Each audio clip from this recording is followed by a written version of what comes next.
Okay, hello everyone.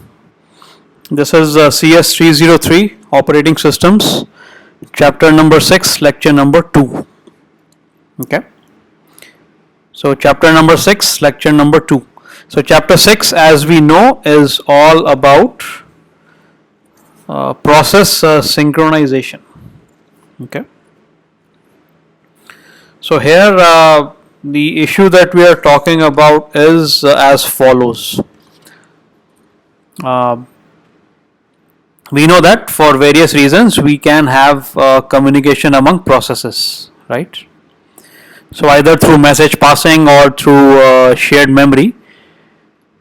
So there can be many mechanisms for message passing, right? So here again we look at the distinction between policy and mechanism, right, in terms of OS functionality. So the policy is what? The policy is that there is a need for processes to communicate with each other, right? Of course there is, right? So client will request a web server, right, to when it wants to open a website. So the client will send a request to the web server, and the web server receives the request, acts on it, and then transmits the web page back to the client. Right? So of course you have communication going on there. So the policy is there is a need for processes to communicate with each other. Mechanism, how it's done, is using shared memory or message passing. So what happens is so therefore you can have a scenario in which multiple processes are trying to access shared data or shared variable. So what we are saying over here is if the access to that shared variable or shared data by multiple processes is not protected, right, then we can have problems with that data. That data can be in an inconsistent state, and we may generally not get the result that we want. So clearly there is a need to have some kind of synchronization protocol, some kind of synchronization framework among processes that are trying to access the same data, and that is what this whole chapter is all about. Okay, so if you so we've seen a couple of examples in which what we saw was that if we do not have synchronization, what kind of problems we can have in terms of incorrect behavior. So we in the last lecture we saw the example of two processes trying to print on a shared printer. So we had a print queue in which we had an index, and then there was a variable that pointed to the next available index where we can put the name, where the process can put the name of a file, right? So what happened was process 1 wanted to put, so roughly at the same time process 1 and process 2 want to print a file. So process 1 sees that value of next available index, stores that in its local variable, and now before it can put the name of the process in that index, it's an array buffer. What happens is we have a context switch and process B comes in. It needs to do the same thing, print a document. So again it sees what the next available index is, value is the same, whatever P1 saw, P2 sees that. So it copies that to its local variable, and process 2 runs for longer, and it puts the name of its file on the in that buffer. And now again we have a context switch back to 1, and now for 1 the index is the same as before, and it writes the name of the file, overwriting the process 2's name. Now note that this kind of an issue occurs because both processes are running parallelly and the execution sequence is not guaranteed. We cannot guarantee that when process 1 runs it will do these events. It can do any event, it may be in the middle of any operation, and we could have a context switch, and the scheduler does that. So note that if you had a sequential execution, no problem. Process 1 sees the next available index, puts its value there, printing happens, other process goes, sees the next available index, puts its value there, print, the printing happens. So in sequential execution, there's no problem, but when they are executing in parallel and trying to access the same data, then of course, the problem can occur. So now let's explore this a bit more. Okay, this issue of synchronization. So now I am on slide 2.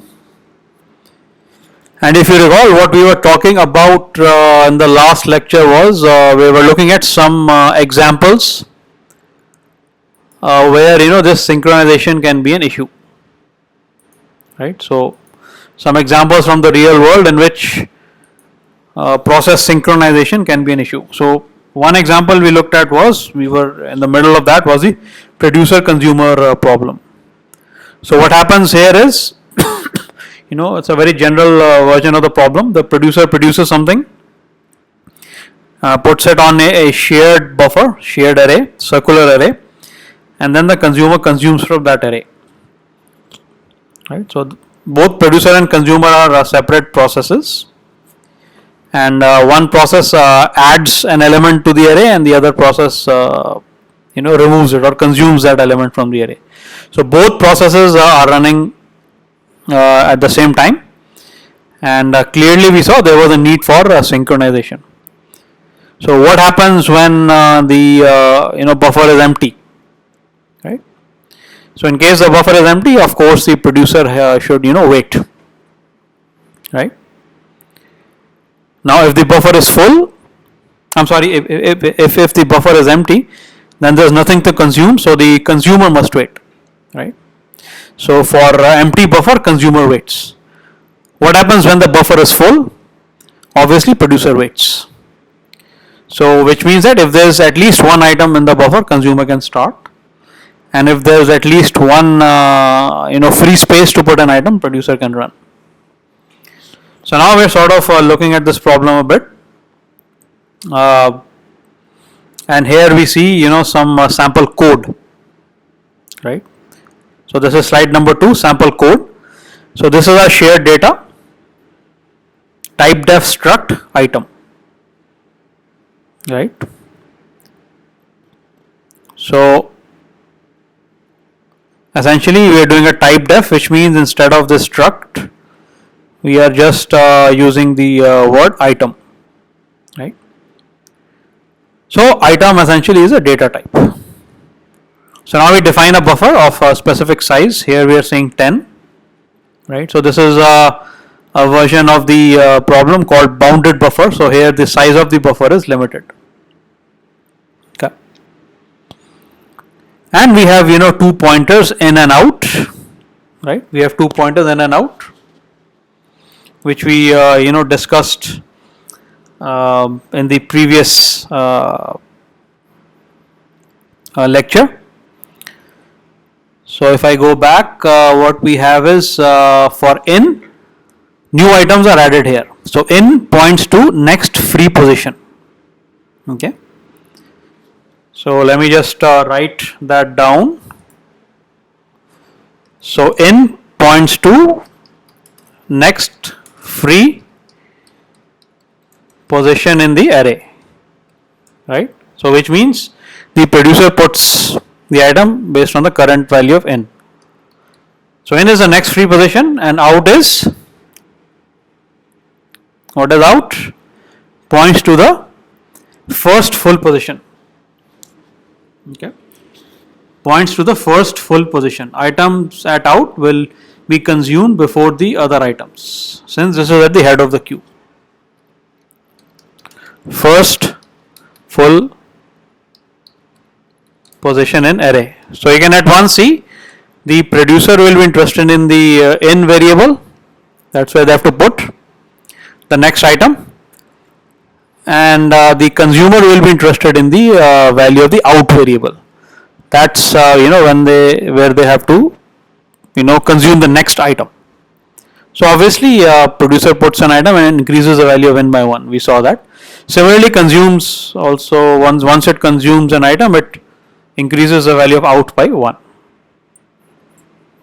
right? So this is our how our shared data would look like.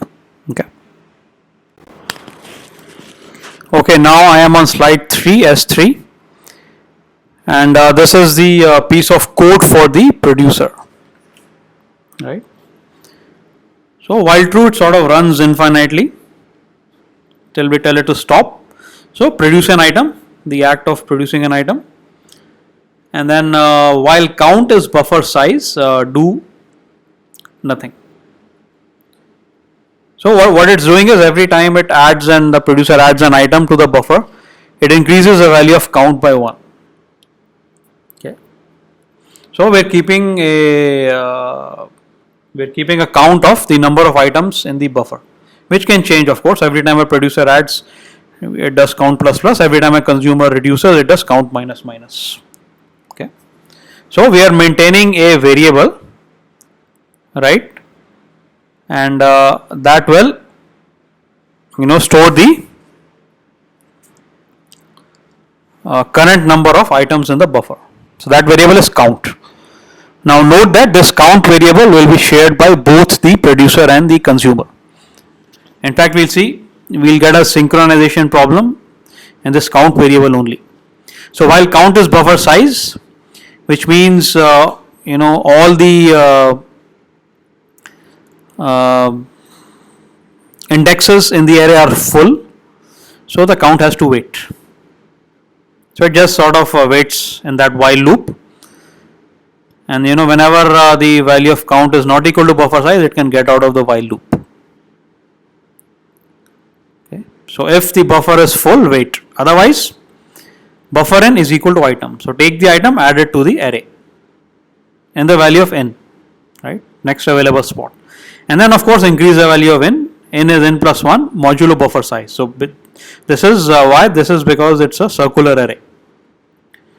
So 0, 1, 2, 3 and then back to 0. And then count plus plus. Okay. So this is simple, quite simple. The code of the producer.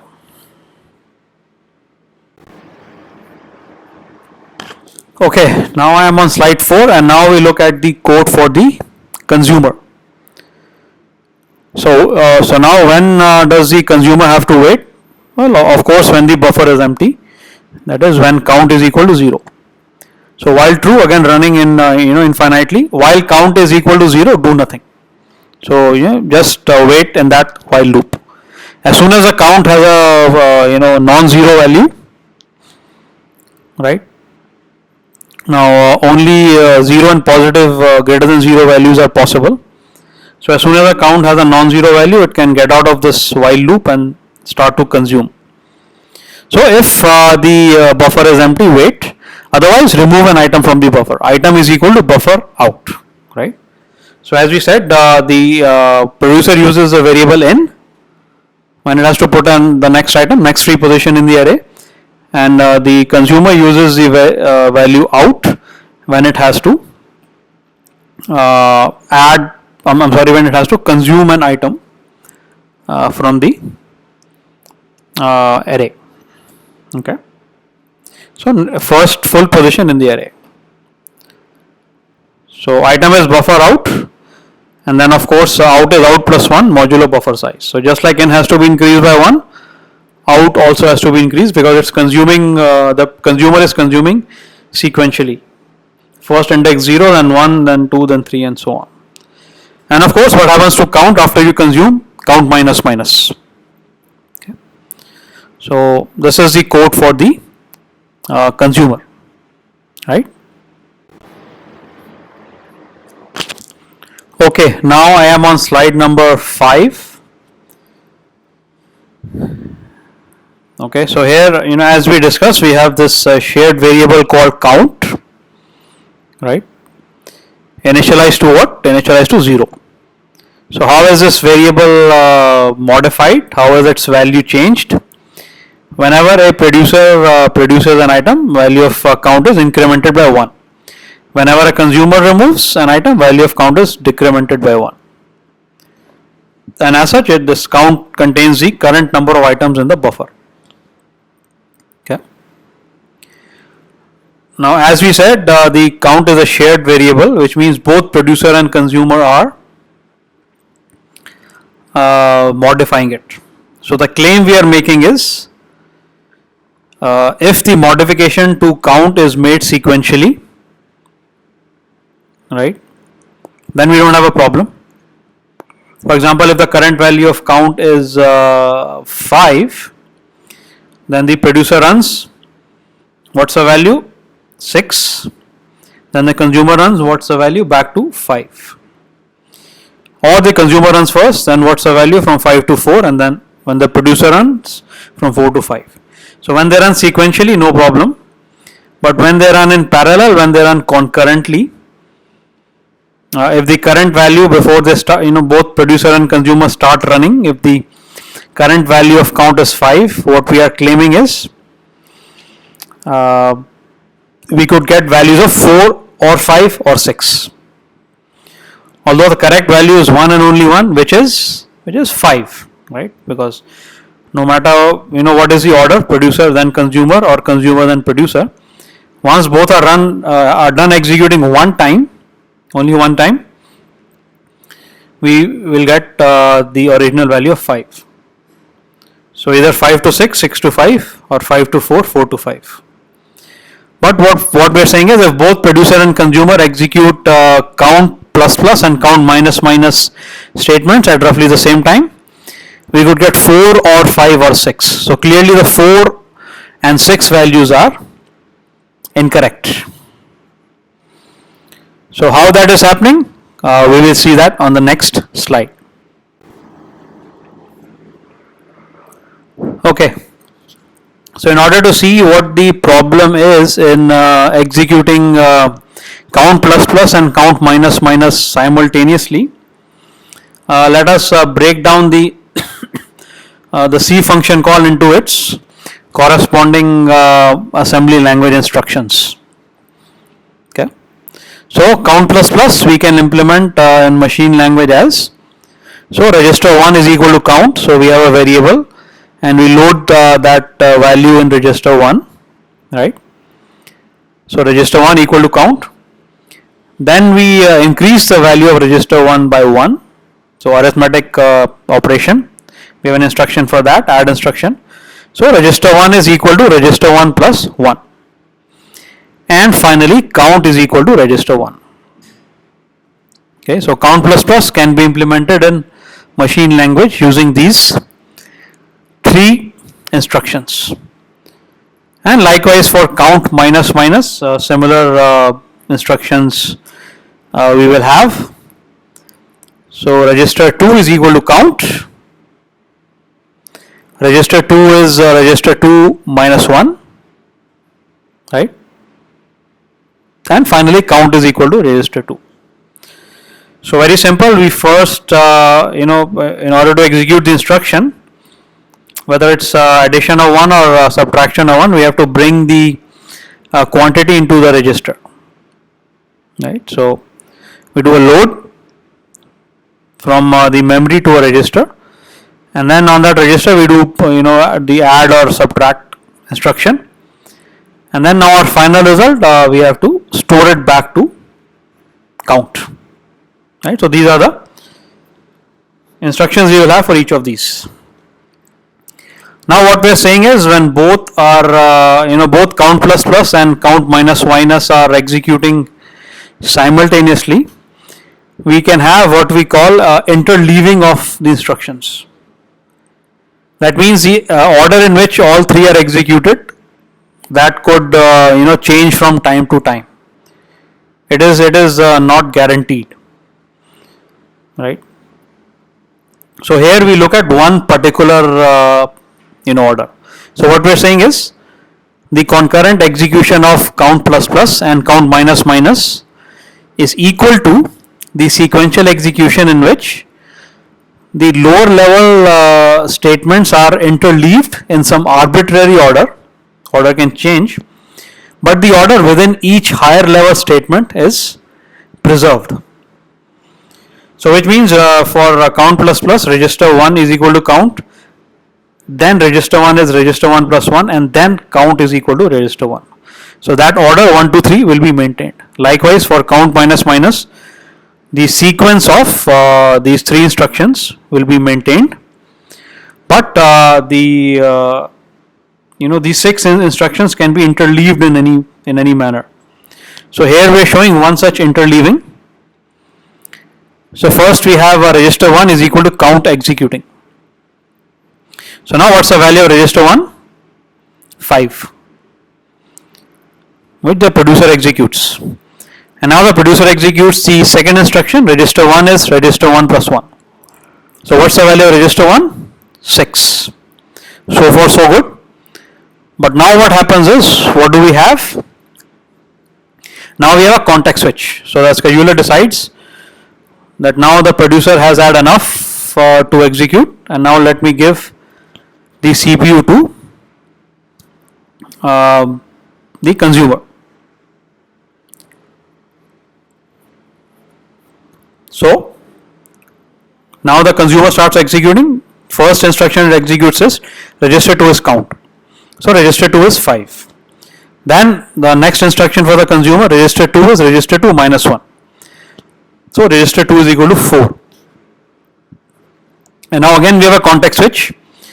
Go back to the producer. Now only one instruction it has to execute. Count is register 1. So what's the value of count?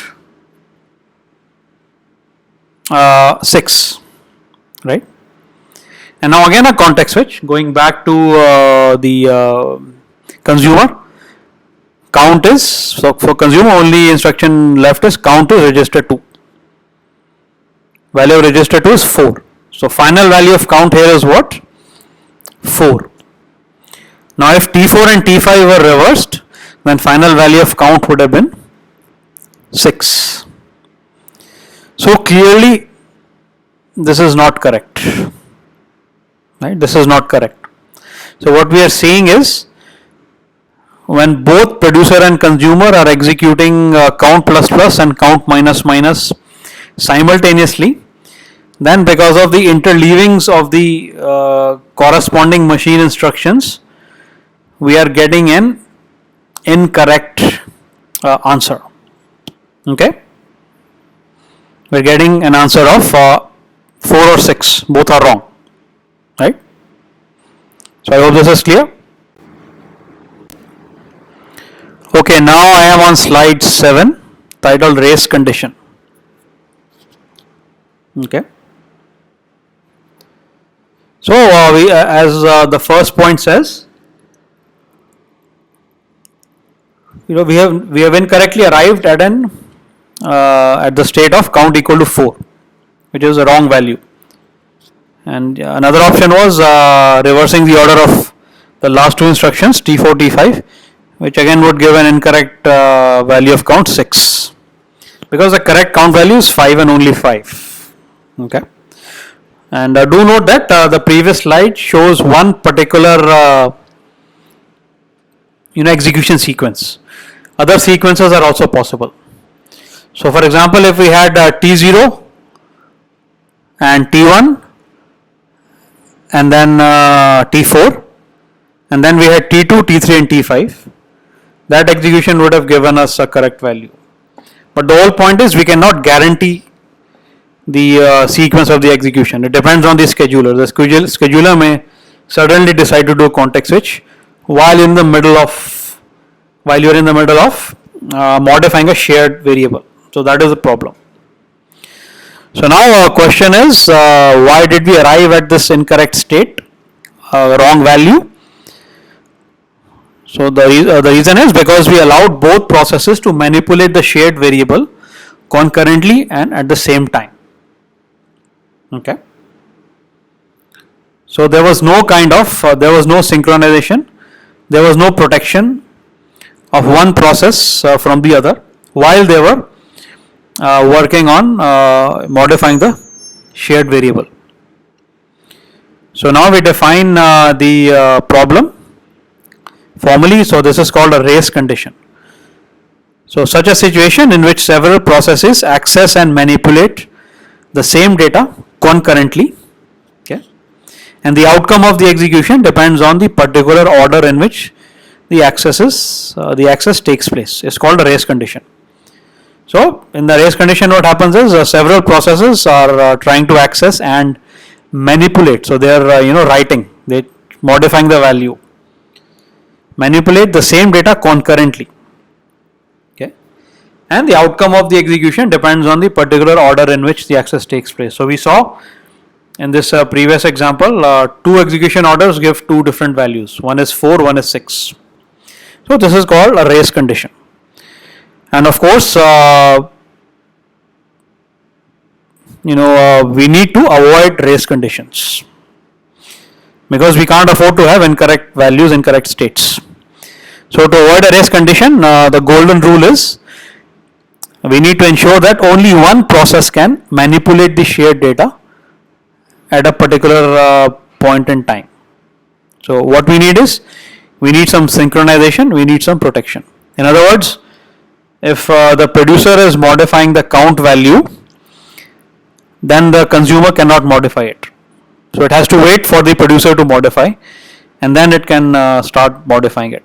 Likewise, if a consumer is modifying a count value, producer cannot modify it. So we need to ensure that only one process can manipulate the shared data at a particular point in time. So this is the synchronization.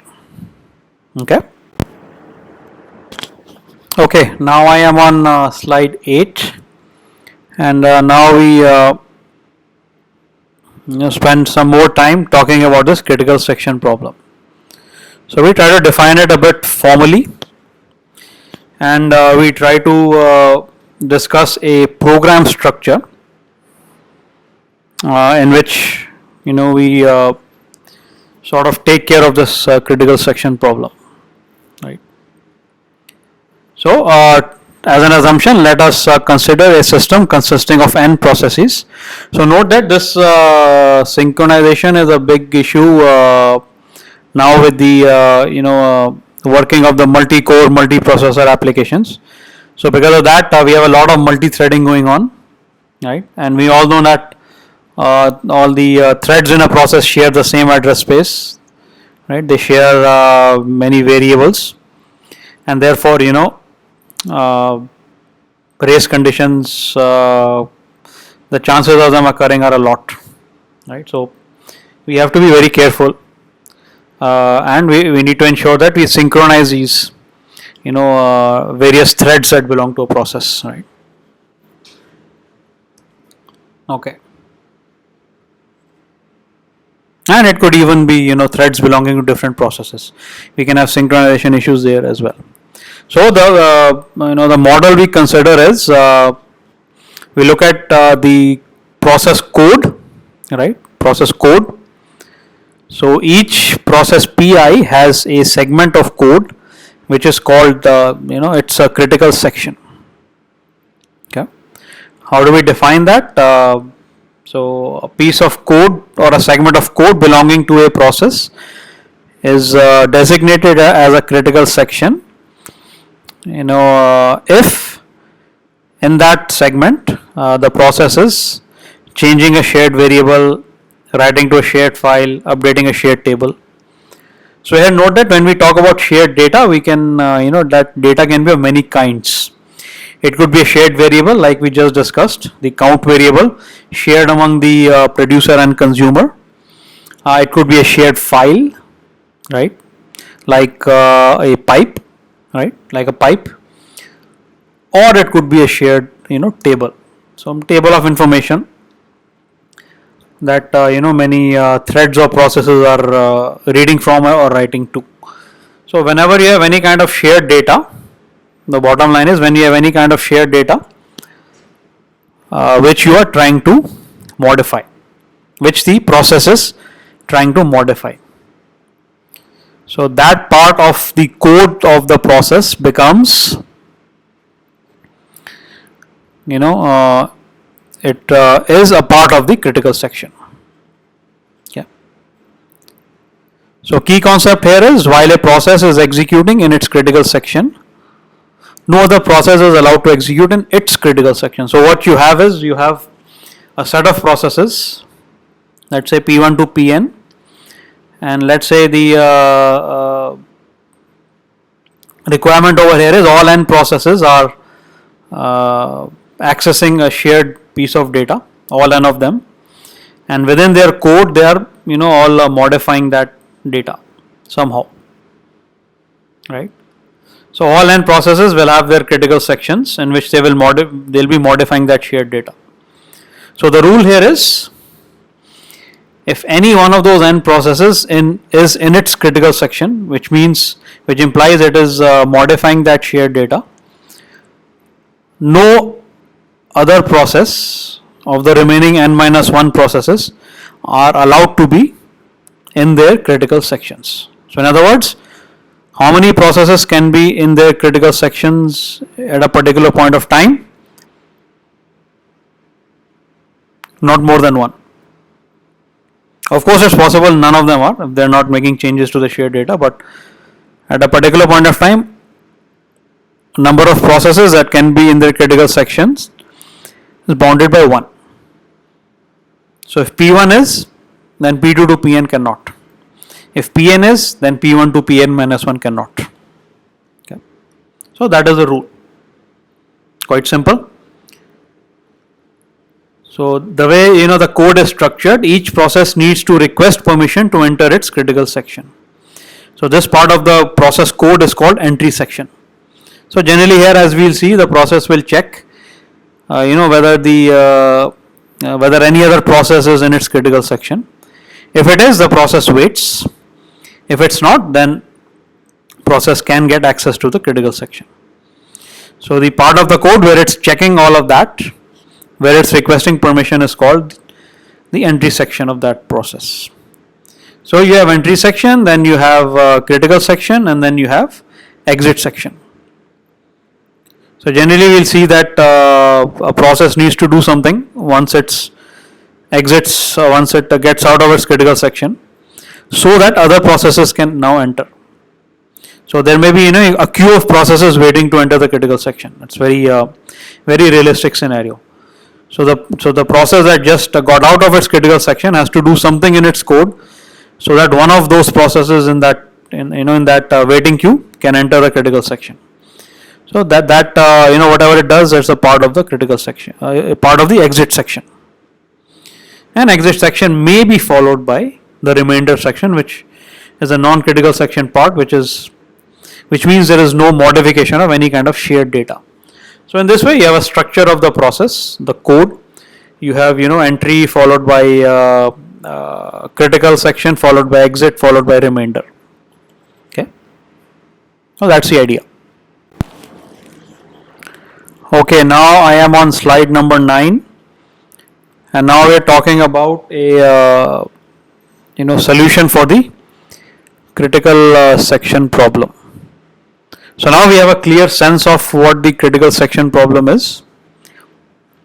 So what this means is, if you have a set of processes, each will have its own critical section in which it will be modifying some shared data.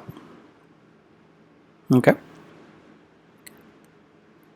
So the idea is to have some set of rules which need to be followed, so that we have a proper synchronization among all these processes. So proper synchronization means that at any point of time only one process is modifying the shared data. So that is one, but there are other requirements also which we'll see in the solution. So what does a formal solution for the critical section problem consists of? One is, of course, most important one, mutual exclusion.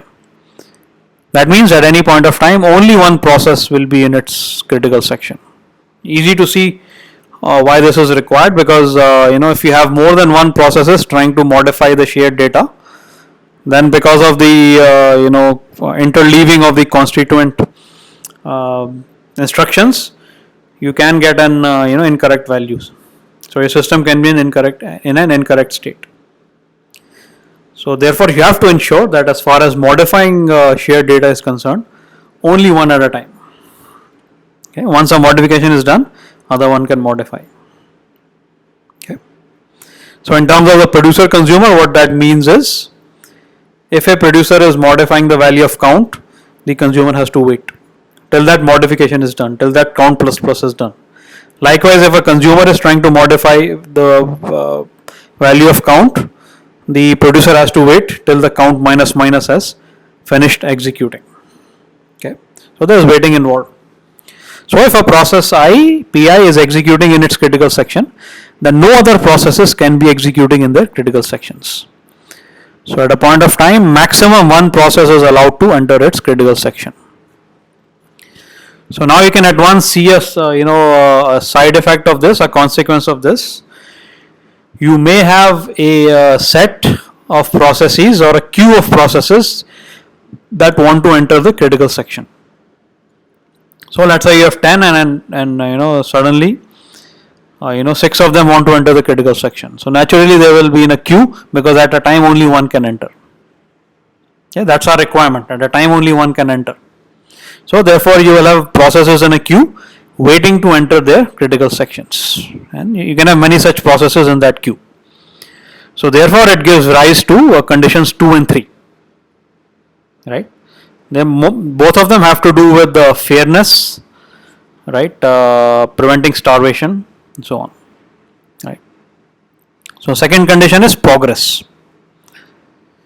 So if no process is executing in its critical section, right, which means that we have an opening, one of the processes can now be allowed to enter in its critical section from that queue, or from that set of waiting processes.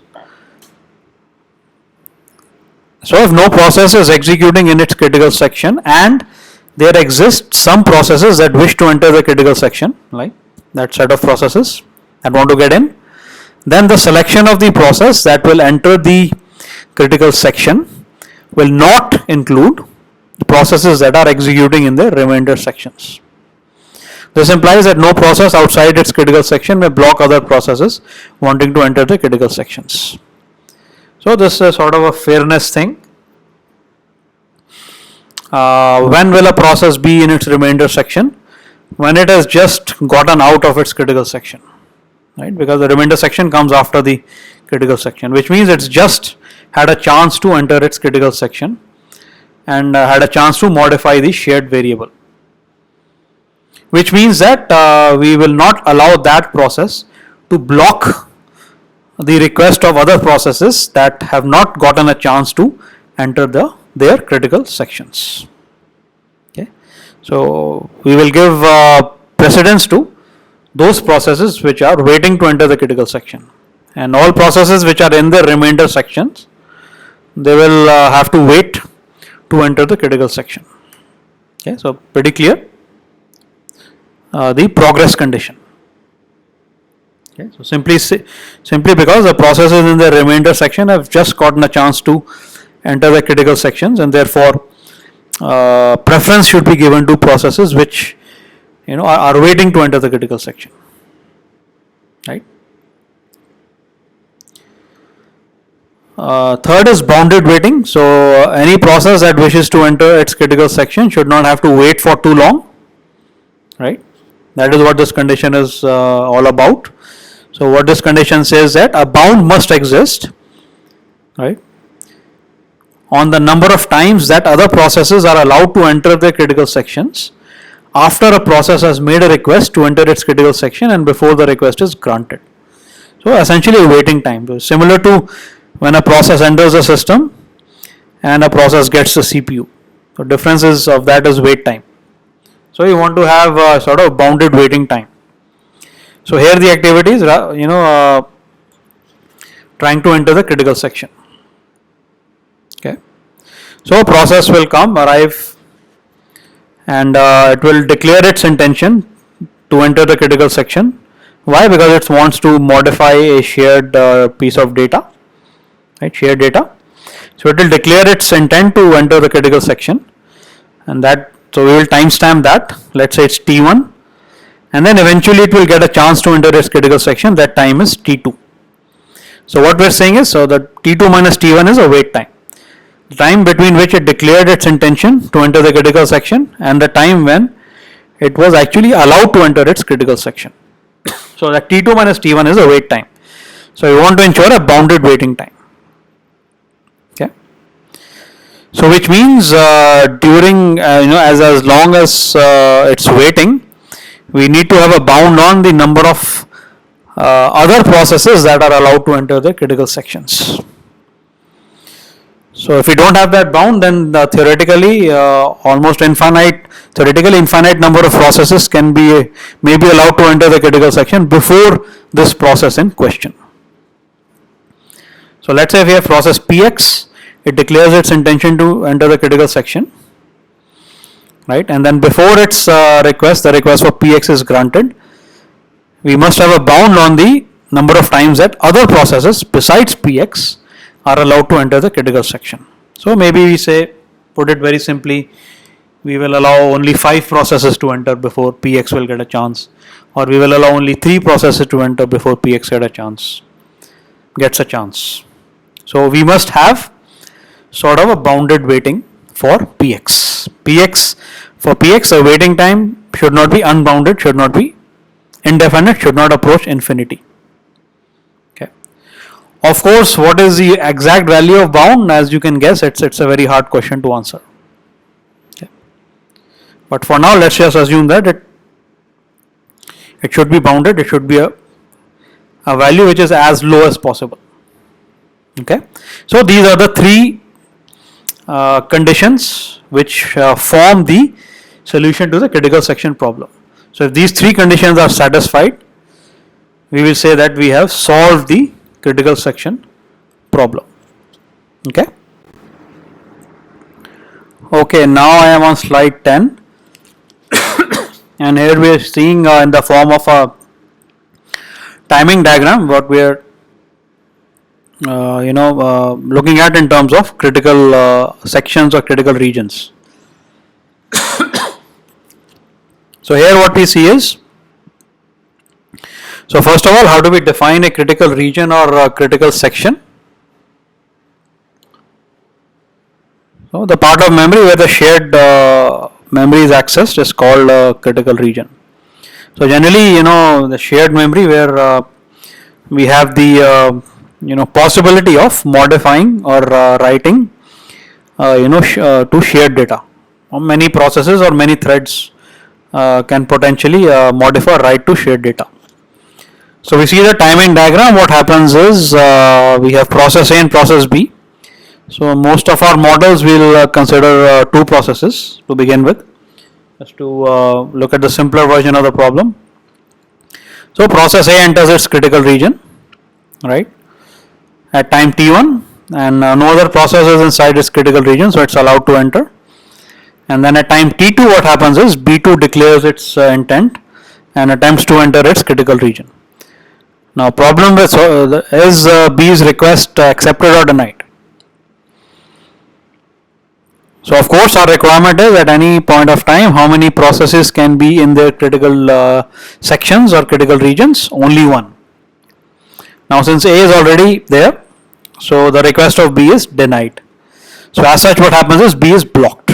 Its state changes to blocked, it waits, and then as soon as A leaves its critical region at time t3, then B enters its critical region. And then at time t4 B leaves. So it enters the critical region B and then makes changes to those shared data values and then gets out. So likewise we could have a scenario in which B may have been in its critical region, and then when A requests it, then A would have had to wait. So what here we are doing is only ensuring the mutual exclusion part of the critical section problem, that at any one point of time only one process is allowed in its critical region or critical section. If any other process or any set of processes want to enter, they have to wait, they are blocked. Okay. So this will ensure or avoid a race condition, but generally this in itself is not enough, right, for parallel processes or threads to cooperate correctly and efficiently using shared data. So this will avoid the race condition, but it's not enough. So to have a good solution, we have to look at the other things also. That the progress condition. No process outside its critical region may block any other process, right? And no process should have to wait forever to enter its critical region. So we also need to ensure, in order to have a good solution, which is fair and which gives a good performance overall, we need to have the progress and bounded waiting condition in addition to the mutual exclusion condition. Okay. So note that this is happening because we cannot make any assumptions about the order in which they will be scheduled. So A could be scheduled for some time, then B, then again B to A, then A to B, B to A. A could be scheduled for 20 milliseconds, B for 10, then A for 5, B for 20. So our approach is, no matter what is the scheduling order or sequence of scheduling of these processes, we have to ensure that the process of modifying shared data is atomic, which means only one process can modify the shared data at a time. So that is what we have to ensure. So we will look at some solutions for this. Okay. I hope it's clear. Right. Okay, so now I am on slide 12, which is the last slide for this particular lecture. And in slide 12, we look at the program structure. So we recently discussed that for a process there is a certain parts of its code, right? Entry sections, critical exit sections, remainder sections. So we'll be using this coding structure when we discuss our some of our solutions to the critical section problem. So we'll discuss a solution called Peterson solution next time, and in that we will we won't start the discussion of Peterson's today. We'll do it next time, but one requirement for that is using this particular program structure for each process that wishes to enter its critical section. So structure is very simple. The process we assume it runs infinitely. So which means that process is running, and then the next event is it wants to enter its critical section, and then it's given a chance sometime or the other. Right? Its request is accepted eventually, and then it again goes to gets out of the critical section, and again after a while it enters, gets out, it enters, gets out. So it's doing this in a cycle. So first we have the entry section, in which the process will request or do a check for entering its critical section. So it will submit a request, it will declare its intention. So the request may be accepted or denied. Right? If it's denied, then of course the process will wait till the request is accepted. Otherwise, if the request is not denied but accepted, process will enter its critical section. Inside the critical section, what will it do? It will modify the shared data. Right? For example, that count variable. And once it gets out of the critical section, it goes to the exit section. And generally what the process will do here is give a chance to other processes to enter the critical section. Okay. So at one particular point of time we can have only one, and it will in its exit section it will give a chance or turn to other processes to enter their critical section. And finally it will go into the remainder section, that you can say is sort of the non-critical section part. And like this it will sort of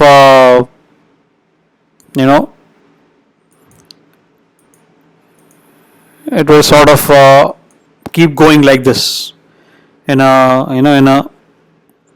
loop, right? So entry section, critical section, exit section, remainder section. then again entry section, critical section, exit section, remainder section, and then we'll keep on doing that in a loop. So that is the general way that each of the processes in that set are going to execute. So they will alternate between being in their critical section and not being in their critical section, right? So with this in mind, in the next class we will look at one of the earliest solutions to the critical section problem, and we will solve that with the two processes. This is called Peterson solution, and then we will try to see how it is guaranteeing that all the components of the solution to critical section problem are met. Is the mutual exclusion requirement met? Is the progress met? Is the bounded weighting met? So we'll try to examine all of those components. Okay, so we'll do that next time.